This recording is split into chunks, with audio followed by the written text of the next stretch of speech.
Self-care has become the most selfish movement of this generation. And this has happened because self-care got hijacked into a permission slip for flaking on everybody.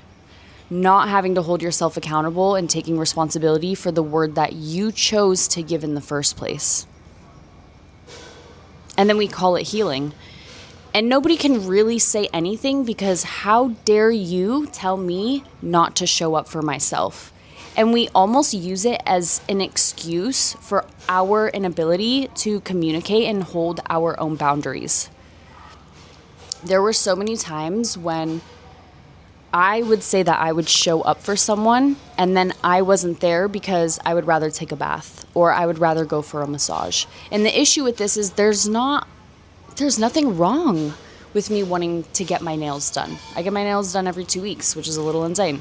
There's nothing wrong with me wanting to go get a massage. I get 5 massages a week, minimum. Like I go once a day. There's nothing wrong with me wanting to take care of myself, with me wanting to pour into myself. The issue becomes when you give your word to someone and then you don't show up for them because you simply do not feel like it and then disguise your inability to properly communicate as healing. That's not fair. It's not fair that because I didn't regulate my emotions enough to understand where I stood and where my boundaries are, someone else is now going to feel like I did not show up for them the way that they needed me to when I gave my word, and they can't really say, oh, that's hurt me. Because how dare them tell me that I've hurt them in the name of showing up for myself. And we've kind of all adopted this subconsciously and nobody really talks about it because, again, how are you going to tell your friends not to take care of themselves? I had a friend that invited me to a birthday maybe a year ago.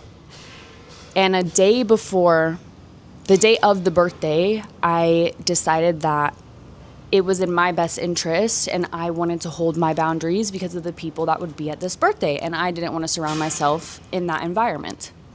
I would rather take a bath, take myself to dinner, go get a massage. And that's exactly what I did. And I put that individual on the back burner. And that was not okay.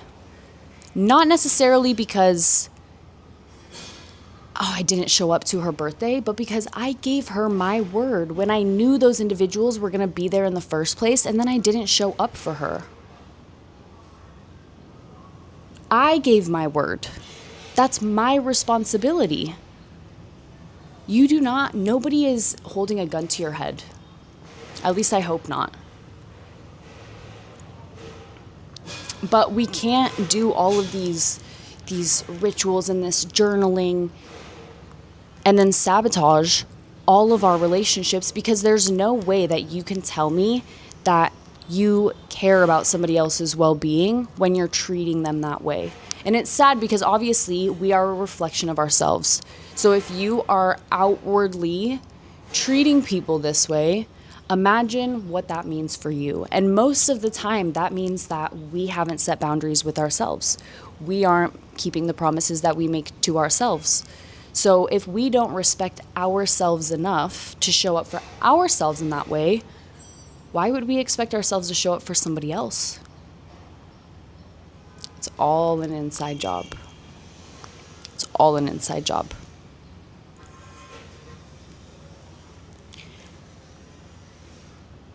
Now when I feel the urge to cancel, I actually check in with myself. Is this something that could have been avoided?